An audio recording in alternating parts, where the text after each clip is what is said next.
பூக்களின் வாசம் உனக்கு சிறை பிடிப்பேன்.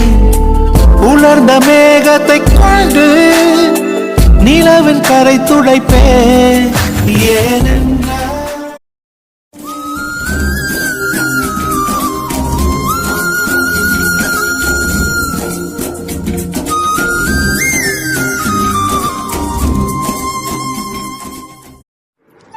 நீ ஹாப்பியாக இருக்கணும், எப்போவும் சிரிச்சுட்டே இருக்கணும், உனக்கு எந்த ஒரு கஷ்டமும் வந்துடக்கூடாது.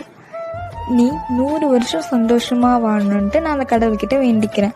Wish you many more happy returns of the day.